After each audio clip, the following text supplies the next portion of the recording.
Maiinit po ang pag-uusapan natin sa araw na ito, mga kababayan. Kaya kung ikaw ay hindi pa nakasubscribe dito sa ating channel, ay naku, kailangan mo nang i-subscribe. Pindutin niyo po yung subscribe button dyan sa ilalim. At pagkatapos po, may lalabas dyan na notification. Paglabas nung notification, may pagpipilian kayo. Pindutin niyo po yung all doon para lahat ng ating live stream, kayo po ay i-notify ni YouTube. At sa ilalim naman po ng pangalan ng Mark Ramos, nandiyan po mga kababayan, no, yung like button. O, pindutin niyo din yan. Di ba? Pindutin nyo din yan upang sa ganon, ay mas i-share at i-spread ni YouTube ang ating mga content na ginagawa sa araw-araw, mga bossing. Ang PNP po o ang ating pambansang kapulisan, mga bossing, no? Muli yatang binubuksan yung mga kaso. Yung mga nananahimik ng mga kaso, yung mga pamilya, no? Yung mga pamilya na, kumbaga, alam nila o iniisip nila wala kaming laban sa dating Pangulong Duterte. Malaki yan. Isang presidente dati yan. No? Kaya kung ano man yung nangyari sa kaanak namin, hayaan mo na. May ganun po mga bossing No? Hayaan mo na. Hindi tayo mananalo dyan. O ngayon, ang PNP po ang humihimok. Mga kababayan. Ang PNP po ang humihimok na tara, tulungan namin kayo. Aralin natin yung kaso ninyo. O eto po ang balita diyan, mga bossing. O na yung mga cold cases po na sinasabi na bubuhayin ulit. Can you give us po an update po kung ano po mga hakbang ang gagawin nyo po para buksan itong mga cold cases na baka ng mga naging victim po ng war on drugs nung administrasyon po ni Duterte? Ayan. Tama po ma'am, nagbigay na po ng utos ang ating PNP at sa ngayon po ay isa na po natin yung mga cold cases na ito po yung mga kaso na remain unsolved as of this time po at kasalukuyan po yung ating Directorate for Investigation and Detective Management po ay kasalukuyan kinukulit po at tinitignan po ano-ano po itong mga cold cases po na ito dahil gusto po ng ating PNP na magkaroon, hindi lang basta magkaroon ng closure dito sa mga kaso na ito, but more importantly, ang gusto po talaga natin ay mabigyan ng hustisya itong mga biktima. Ayan po, sino po mga kababayan ang hindi matutuwa sa gobyernong ganyan? No? Yung mga nawalan na po ng pag-asa, wala tayong pag-asa manalo dyan. No? Mga nakaupo yan, mga makapangyarihan yan. Oh. Pagka kinasuhan natin yan, talo lang din tayo. Sino po ang hindi matutuwa sa ating pambansang kapulisan? Nalilinis na nga ho sila. Talagang naibabangon ho, mga kababayan, ang kredibilidad ng ating mga kapulisan, mga bossing. Sila pa ang maghihimok. Ano po? Sila pa ang maghihimok, mga kababayan, doon sa mga nawala na ng pag-asa na hindi talaga tayo mananalo dyan, malalaking tao yan. Oh. Diba? Ang isang hustisya po para sa isang nawalan ng buhay ay hindi lang po importante. No? Napakahalaga, napaka-importante. O ano pa, kung ano ang pinakamagandang word na pwedeng sabihin pag nakuha mo ang hustisya, mga kababayan, yun na po yun. Di ba? Biruin mo, mawawalan ng buhay yung iyong kaanak dahil napagbintangan. Binawi yung buhay ng mga tao na hindi naman dapat bumawi ng buhay. Sabi ni Catalina Vargas, maraming sasaya pag nakulong si Duterte, Bato at Bongo. Tuloy ho natin. Bilang mga pamilya. General, isa sa mga tumatak sa akin nung naganap na hearing na yon ay parang sinasabihan kasi yung mga biktima nung EJK noon, bakit hindi kayo magsampa ng kaso? So, I think it was, I don't know if it was Senator Risa or Senator Coco who said, hindi ba trabaho ng PNP yun na kayo ang magsampa ng kaso sa mga ganitong pagkakataon? Ano po ba ang nangyari? Ano po ang ginagawa ng PNP ngayon? Buka siguro ang PNP sabi, naku, dagdag lang sa atin to. Di ba, Ma'am Trex Sevilla? No? Baka sabihin, naku, dagdag trabaho lang sa atin to. Sasampahan mo ng kaso, may mga reklamo na doon sa International Criminal Court. Kung sakali na dito sampahan ng kaso yan, hihingi lang yan ng house arrest. Ganun lang din.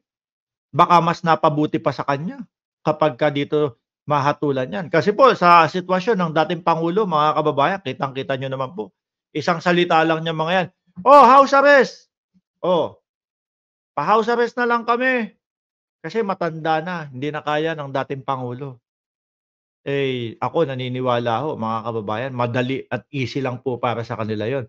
Kaya yung mga pag-amin na nakikita ho natin doon sa Senado, mga bossing, eh baka sinasadya na ho talaga nila yun, no?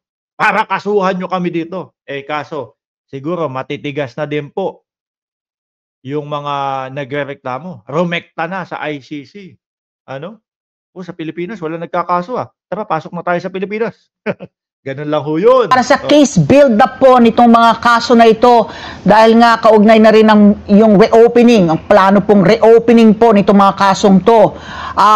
Saan po tayo kukuha ng ebidensya kung yung pong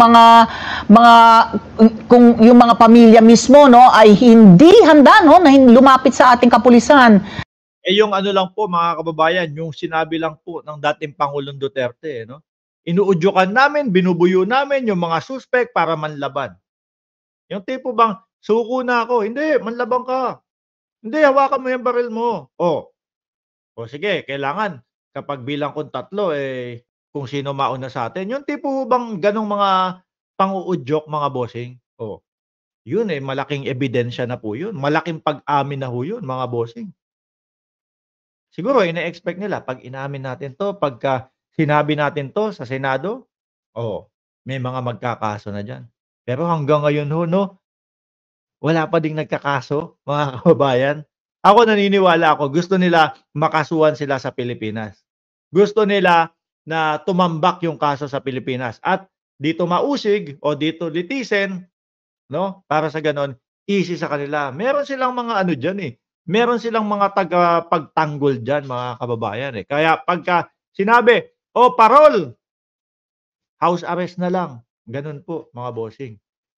Yun yung gusto nilang mangyari. Ito po, base lang po sa pag-aanalisa ko doon sa sitwasyon. Kasi, marami sa'tin, karamihan sa'tin nagtataka ano, bakit kaya umaamin ang dating Pangulong Duterte doon sa hearing niya sa Senado? Bakit kaya isinisiwalat, 'no? Eh, madidiin siya do'n. Tapos sabay pasok ni Bato de la Rosa. Naku yung mga sinabi niya puwedeng gamitin laban sa kanya yun. Yung mga sinabi niya, puwedeng maging ebidensya para sa kanya yun. Yung bati yung team nila o yung mga kasamahan nila, mga kababayan, nandiyan binubuyo na sila Panelo, kasuhan niyo na, ganito, ganyan. Para dito sa Pilipinas yun. Kaso po, mga kababayan, ikaw ba magkakaso pa? Kung yung reklamo mo, nandun na sa International Criminal Court? Ikaw ba magkakaso pa sa Pilipinas? Kung sakal na ang alam mo, ang ending lang din, parol. Ang ending lang din po, nasa loob lang ng bahay, nakakulong. Tingnan niyo po yung mga ano niyo, kamag-anak niyo kung meron pa po kayong kamag-anak na ang edad po 80 taon, gulang, 80, 70, naglalalabas pa po ba 'yan? Nasa oblo na lang 'yan, nasa oblo, nasa loob na lang po ng bahay 'yan, mga kababayan. Sasabihin sa inyo niyan, "Oh, anak, apo, paglabas mo naman, 'pag namalengke ka, ibili mo naman ako nung ano, panggantsilyo, 'no? Para habang nandito ako sa loob ng bahay, naggagantsilyo ako. Gusto mo, La, sama ka na?" "Hindi na." "Gusto mo, Lo, sama ka na?" Para pagbili, "Hindi na, mapapagod ako, Dito na lang ako sa loob ng bahay." Mas gusto nila sa loob ng bahay, mga kababayan. Baka, pabor pa ho sa kanila, 'di ba? Makulong ng ako naniniwala ho, mga kababayan, kung sakali na makulong 'yan, maganda din ho yung paglalagakan niyan. Kasi aalalayan nila 'yan, hindi puwedeng humalo 'yan doon sa mga regular na preso. Ano, panigurado ako na naka-aircon pa din 'yan. Tapos sabay ang gagawin nila, hihingi na kami ng parol para sa dating Pangulong Duterte kasi nahihirapan na sa edad niya. Gano'n lang din po, mga bossing. Kaya kung ako isa sa nagrereklamo at nakausap ko na ang ICC, hahayaan ko na lang do'n. Hindi na ako magpapakapagod pa sa Pilipinas tas ang ending lang din, house arrest. Parang hindi din ho nakuha yung, hustisya nung kanilang mga kamag-anak. 'Di ho ba? Oh, tuloy. Para magsampa ng kaso. Well, tama po naman na ang PNP po talaga ang nagsasampa ng kaso, basta kailangan din po natin yung mga kooperasyon po ng mga pamilya dahil sila po yung tatay po ng mga private complainant. At kung baka may mga ebidensya po silang hawak at naiintindihan natin kung before po siguro may reservation sila na magsampa ng kaso. But this time around, we want to appeal to everyone, particularly those families of the victim na they have. Baka sabihin nun sa ating pambansang kapulisan, hindi, okay na po kami. Tumatakbo na po at yung investigasyon po ng ICC patapos na.